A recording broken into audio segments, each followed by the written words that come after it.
Bueno, entonces vamos a avanzar esta clase porque ya es mucho tiempo de espera. Como les dije anteriormente a los chicos, ¿no? La participación, la asistencia en Zoom es muy importante porque eso es parte de su nota. Así que tengan en cuenta eso ahora porque si no vamos a tener que tomar algunas medidas.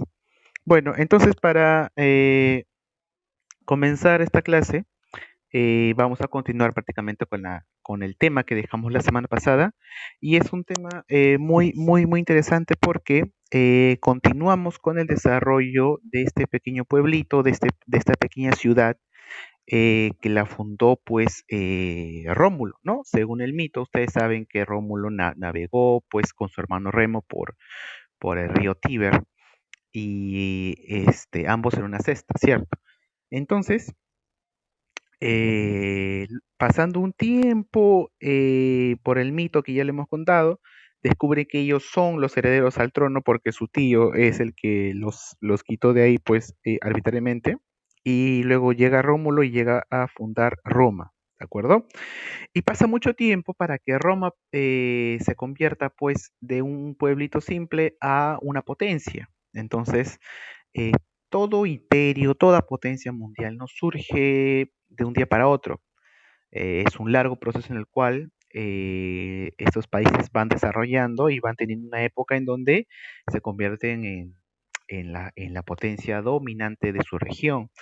Y luego pasa un tiempo y dejan de serlo. Eso siempre pasa en la historia, ¿no? Por los imperios, por más grandes que sean, eh, por más poderosos que sean,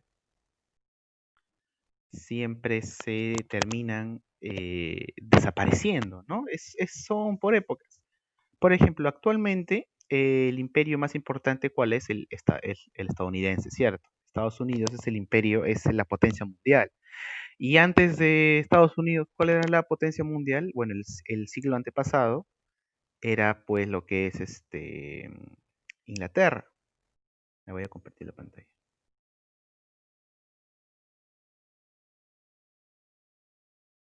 Eh, claro, decíamos que actualmente la potencia mundial actualmente la potencia mundial, el país que domina la economía y la política mundial, es Estados Unidos, ¿de acuerdo?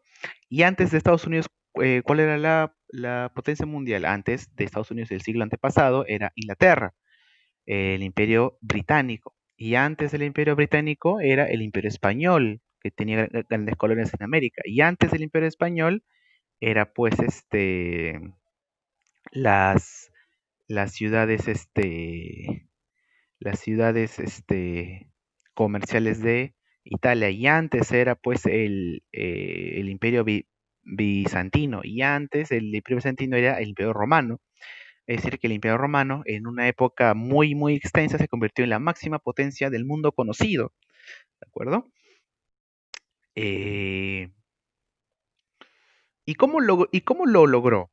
Es decir, en la clase anterior vimos de que Rómulo y Remo fundaron la ciudad de Roma, pero era no solamente una ciudad, era una que luego fue gobernada pues por una monarquía. Varios reyes se sucedieron hasta que con la dinastía etrusca se termina este periodo en donde se crea algo llamado el Senado. El Senado es algo así como un congreso, ¿no? Una asamblea donde se reúnen las personas con cierto poder para debatir y generar pues leyes y propuestas de cómo gobernar esa ciudad. Pero en ese momento pasamos a la siguiente etapa de la historia de Roma. Ustedes saben que Roma se dividía en tres etapas, ¿no? En monarquía, república e imperio. La clase anterior vimos cómo nació lo que es la monarquía, los reyes de Roma, ¿cierto? Ahora vamos a ver la siguiente etapa que es la república. ¿Cómo estaba dividida la República Romana? A ver, por definición, una república es un sistema político en el cual muchas personas que son parte de la ciudadanía tienen participación directa en la administración del gobierno. En una república tú nunca vas a ver que sean, pues, solamente gobernados por un grupo de personas que solamente ven por sus intereses, ¿no? Una república siempre tiene la participación de los ciudadanos, ¿de acuerdo? Eso es lo que diferencia a las repúblicas de las monarquías, de los estados totalitarios, así, de cada sistema.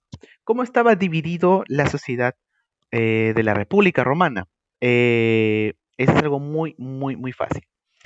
Encima de la pirámide social, es decir, la gente que tenía más poder y más privilegios eran los llamados patricios. ¿Quiénes eran estos patricios? Eran las personas que lo tenían pues todo. Tenían derecho a elegir, y a ser elegidos. Tenían pues un poder social muy importante. Era pues los descendientes de los primeros ciudadanos de Roma, ¿de acuerdo?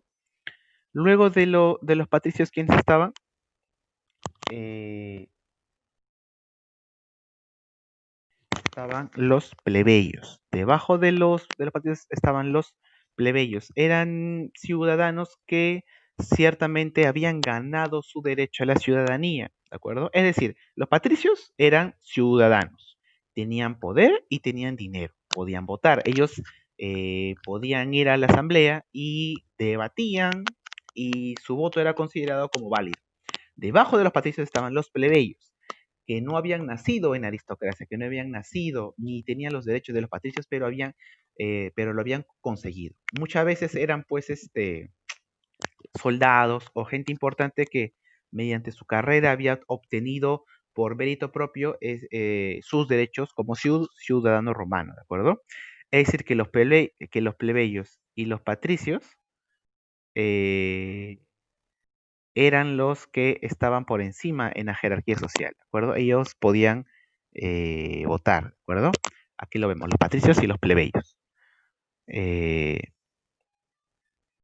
Debajo de los patricios y los plebeyos estaban los clientes, que eran personas que estaban pues bajo el recaudo de un patricio, ¿de acuerdo?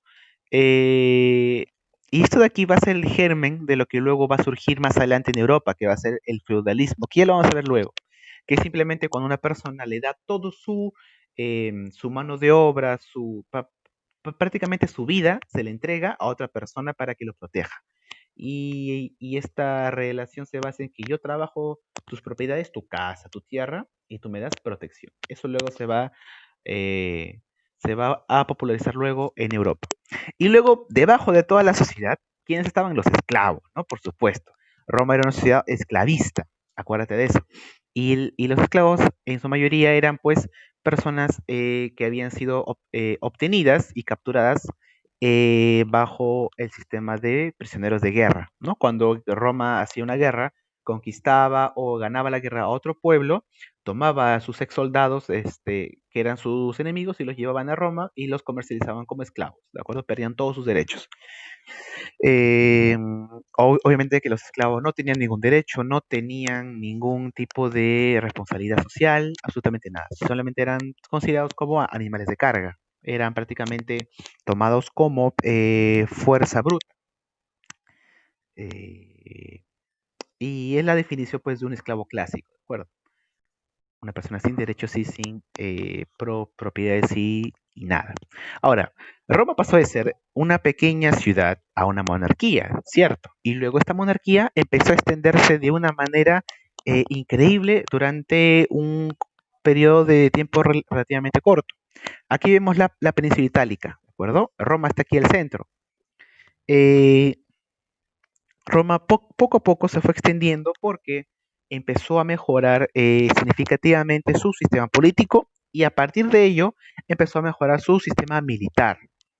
Entonces, las campañas militares que tenían en un comienzo Roma fueron para protegerse, pero estas campañas fueron muy exitosas.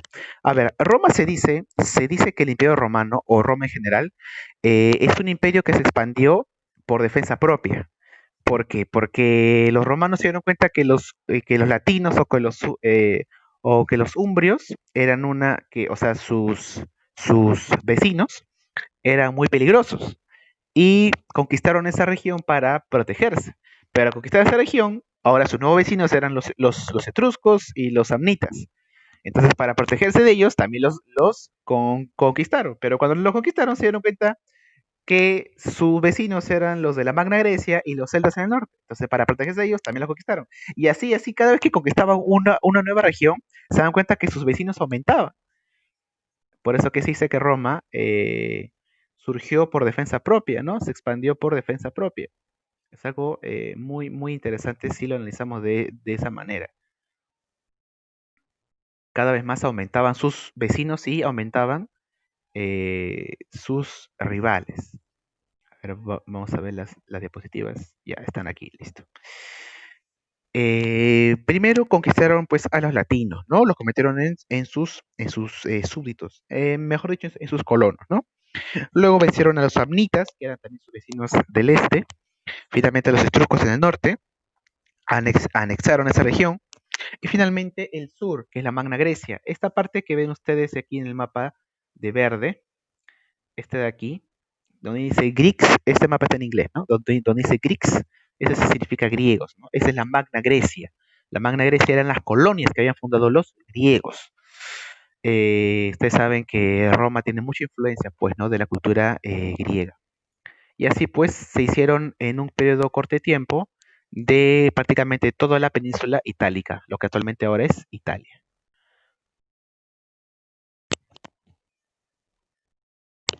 Como les hemos dicho, no vencieron a los latinos, a los samnitas, a los etruscos, y poco a poco Roma se fue convirtiendo en una potencia local, en una potencia regional, ¿de acuerdo? Así fue creciendo. Dentro de la región de la península itálica, Roma empezó a expandirse. Eh, en este momento en la historia, ¿qué pasaba en el mundo? Al otro lado del mar Mediterráneo, en, todavía las fuerzas de la influencia de la cultura griega aún se mantenía. Sobre todo porque ya había pasado mucho tiempo de las conquistas de Alejandro Magno. Entonces, ese legado aún había quedado en los pueblos de Europa. Y los principales herederos de esta cultura eran los romanos. Y ellos fueron los encargados de llevar esa cultura a otras partes de Europa mediante sus conquistas militares. Ahora, entramos a la parte importante para terminar. Cuando Roma se fue expandiendo, fue encontrando más enemigos, ¿cierto? Ahora, un enemigo importante que tenía Roma al sur era un estado muy importante, que era un imperio, ¿de acuerdo? Que era pues Cartago. Cartago era un estado que se encontraba en el sur de Europa y en el norte de África, ¿de acuerdo? En lo que actualmente es Túnez y la costa mediterránea, ¿de acuerdo? Ahí existía un estado llamado Cartago. Entonces, Cartago era una potencia comercial, ¿no? ¿Por qué? Porque los cartagineses eran los descendientes de los fenicios. Tú te acordarás que hace tiempo en Historia Universal vimos el tema de los fenicios, ¿cierto? Que era un pueblo que se dedicaba solamente a vivir en el mar. Toda su vida la pasaba en los barcos, ¿cierto? Comercializando. Ya. Sus herederos, es decir, sus tatara nietos de los fenicios eran los cartagineses. Estos cartagineses habían colonizado, habían construido muchas colonias y factorías en la costa mediterránea. Con los siglos se desarrolló ahí un estado muy importante conocido como Cartago. ¿De acuerdo? Entonces, Cartago se dio cuenta que Roma empezaba a crecer mucho y le pudo haber hecho pues una competencia. Entonces, en el Mediterráneo ahora existían dos potencias, Cartago y Roma. Roma ya se había convertido pues en un estado muy poderoso. Entonces, eh, los romanos deciden conquistar las zonas del sur de la península itálica, de lo que es eh, eh, la isla de Sicilia, ¿de acuerdo? Que está al sur de Italia, que era territorio comercialmente pues administrado por los cartagineses. Ahí es donde se da el detonante para el conflicto entre Cartago y Roma. ¿Por qué inician su conflicto? Porque Roma quiere invadir y conquistar las zonas del sur de la península itálica, ¿de acuerdo? Las zonas de Sicilia, que es una isla que está controlada eh, por Cartago. Ahora, Roma no va directamente con su ejército a la isla de Sicilia a conquistarla, sino que pasa que hay un problema con los soldados, que en ese tiempo un grupo de soldados habían sido pagados por por los cartagineses, pero no, por los romanos. Y estos soldados reclamaban su paga. Entonces, como los romanos atrasaron su paga, estos soldados se pasaron al bando de los cartagineses, ¿no? Como eran soldados a paga, ¿no? Entonces, es ahí donde se inicia este conflicto, por la isla de Sicilia y por el problema de los soldados. Estos soldados se llamaban los mamertinos, un nombre muy curioso. Los mamertinos eran soldados que simplemente se alquilaban, ¿no? Yo te apoyo en tu ejército, pero si tú me pagas, ¿no? Hubo un problema con los bandos entre Roma y Cartago y ahí inició la guerra entre los cartagineses y los romanos. ¿Cómo se conocieron estas guerras? Las guerras púnicas.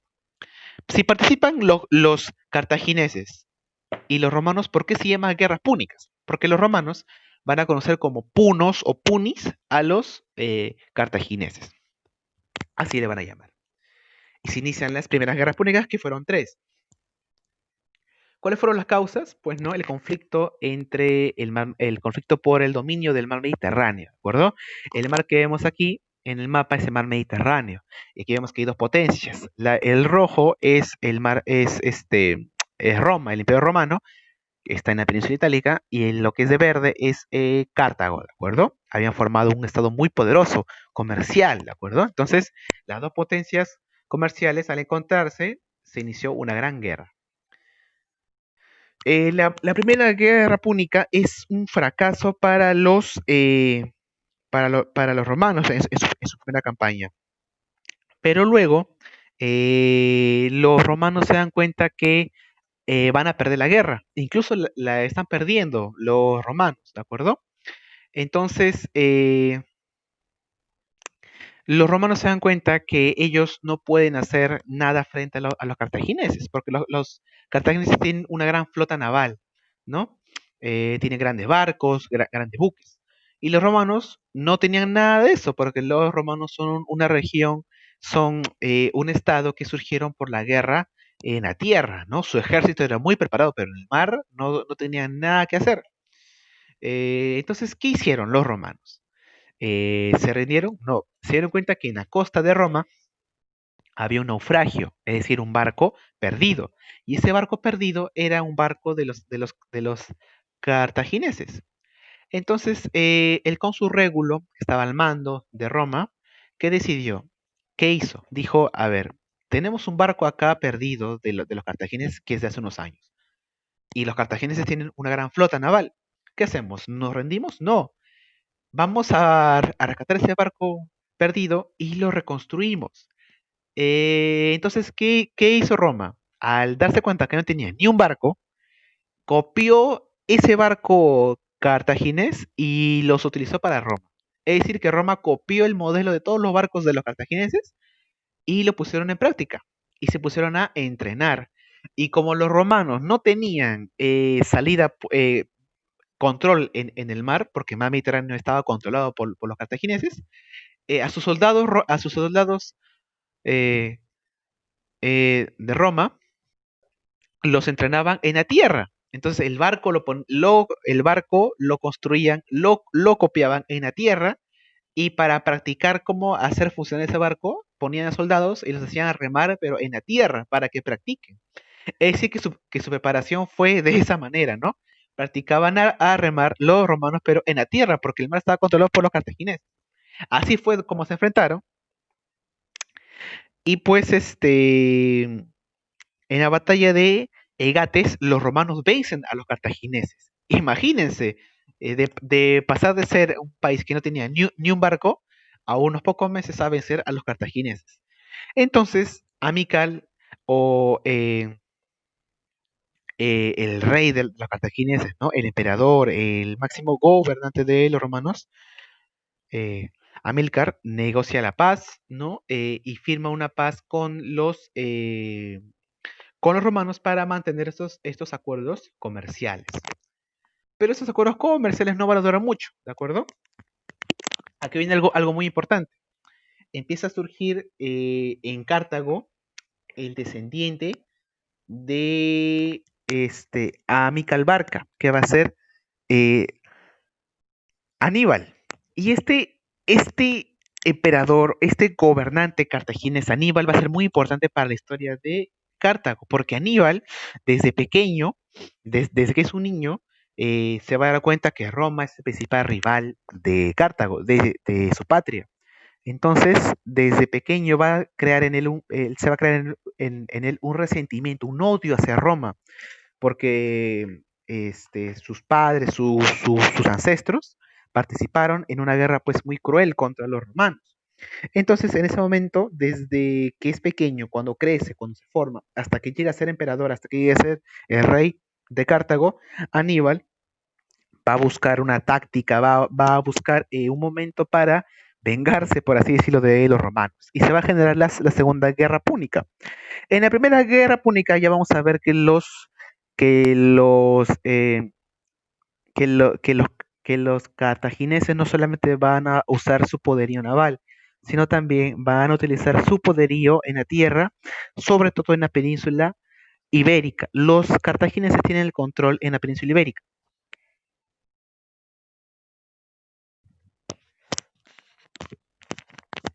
¿ya? Y ahí pues van a implementar algo que no se conocía hasta entonces en Europa, la implementación de los elefantes para la guerra, algo que nunca antes se había visto en Roma. Eh, Inicia la Segunda Guerra Púnica al mando de Aníbal. Aníbal se hacía llamar el mismo el mayor enemigo de Roma.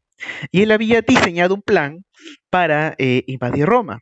¿En qué consistía el plan de Aníbal? Acá está el mapa, ¿no? Aníbal conocía el mapa del mar Mediterráneo en ese entonces. Él decía, a ver, Roma ya nos ganó por el mar. Entonces, el mar ahorita no es la mejor vía para atacarlos. Entonces, todos los romanos tenían muy bien resguardadas las costas para defenderse de cualquier posible ataque de los cartagineses. Así que, ¿cuál fue el plan de Aníbal? Este de aquí que yo te voy a mostrar.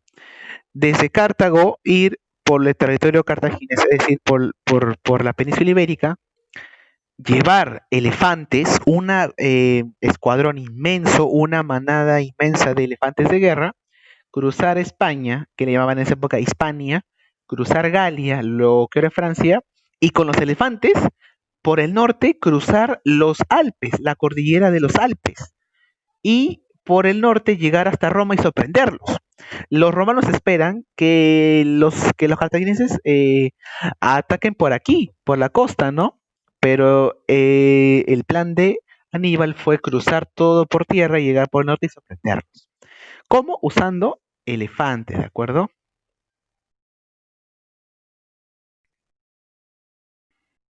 Un plan muy arriesgado para la época. Nunca se había hecho antes, nunca se había utilizado esa táctica en la historia de la guerra. Aníbal sería el primero. Entonces Aníbal aquí hace algo pues que es realmente épico para la guerra, ¿no? Cruza con sus elefantes la cordillera alpina, ¿no? De los Alpes y llega cerca a Roma y tiene batallas importantes, pero Aníbal tiene un problema. No llega al final a invadir Roma.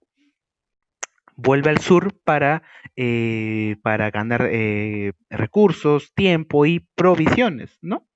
Pero Roma eh, tiene pues tiene un plan. Roma dice, ¿no?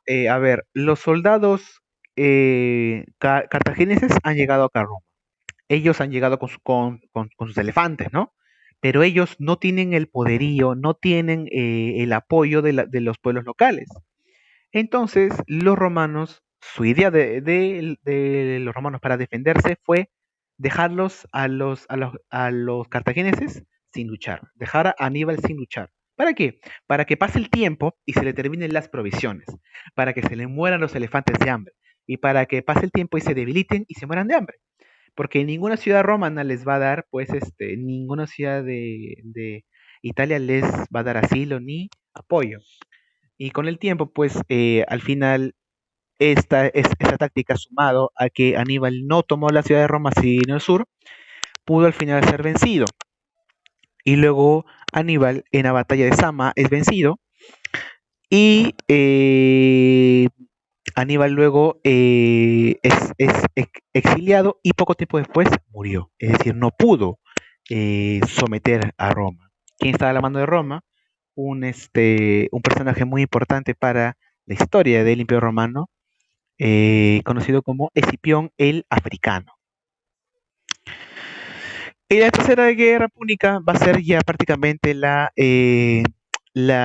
confirmación, claro, la confirmación del poderío romano sobre Cartago, ¿de acuerdo?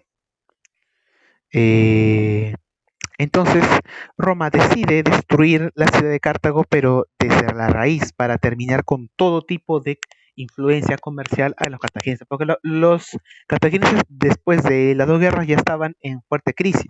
Entonces, los romanos, eh, al mando de Catón, les dice a los ciudadanos romanos: muerte a Cartago o destruyamos a Cartago. Y finalmente envían una expedición y los cartagineses, al mando de Asdrúbal, pierden en la tercera guerra púnica y finalmente Roma se hace con el poderío de mar Mediterráneo.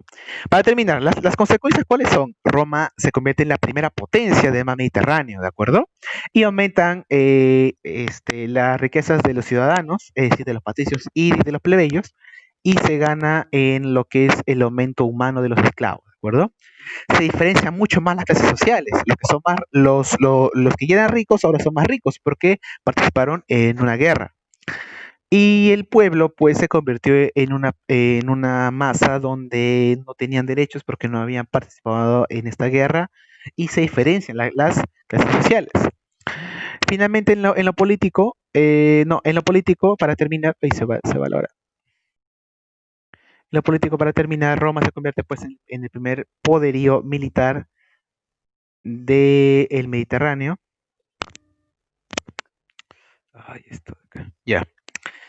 Y Roma poco a poco se va a pasar a convertir de una república a un imperio. Esto va a ser el inicio para que Roma empiece a imperializarse, por así decirlo.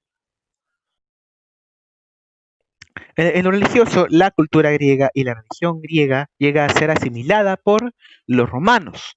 Y esta misma religión va a ser llevada a otras partes de Europa. Y finalmente en intelectuales, en consecuencias intelectuales, eh, la cultura romana va a ser llevada a muchas partes de la península itálica y en lo que se conoce como la Europa occidental. Bueno, chicos, eso fue todo por hoy.